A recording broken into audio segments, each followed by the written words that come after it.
అవినాష్ రెడ్డికి అక్కడ ఏముంది, ఏం జరిగిన తర్వాత వాళ్ళ బావమడిది శివప్రకాష్ రెడ్డి గారు ఫోన్ చేస్తే అక్కడికి పోయిన వ్యక్తి అక్కడ పోయిన తర్వాత ఆయన గంగిరెడ్డి గారు ఏదో చేస్తుంటే అమాయకంగా నిలబడుకొని చూస్తున్నాడు తప్ప ఇంకో రకమైన కార్యక్రమం కాదు. ఈయన తుడిసింది లేదు, ఏం లేదు. గంగిరెడ్డి గారి పాత్ర అయితే ఖచ్చితంగా ఉంది.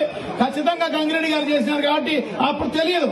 గంగిరెడ్డి గారు వివేకానంద రెడ్డి గారు ఇద్దరు చాలా క్లోజ్ గా ఉంటారు కాబట్టి సో ఆయన పక్క ఒకటే మంచంలో పండుకునే కార్యక్రమం, ఒకటే కంచంలో తినే కార్యక్రమం చేస్తున్నారు అనమాట. ఎర్రగంగిరెడ్డి అని చెప్పేసి వివేకానంద రెడ్డి కమ్మడి ఉంటాడు అనమాట. ఆయన పాత్ర ఖచ్చితంగా ఉంది. సో ఆయన చేస్తూ ఉంటే ఈయన ఆపలేకపోయి ఉండొచ్చు. ఎందుకంటే ఎంతో క్లోజ్ గా వివేకానంద రెడ్డికి చాలా క్లోజ్ గా ఉండే వ్యక్తి ఈయన ఏదో చేస్తున్నాళ్ళే అని చెప్పేసి అనుకుని ఉండవచ్చు అనమాట.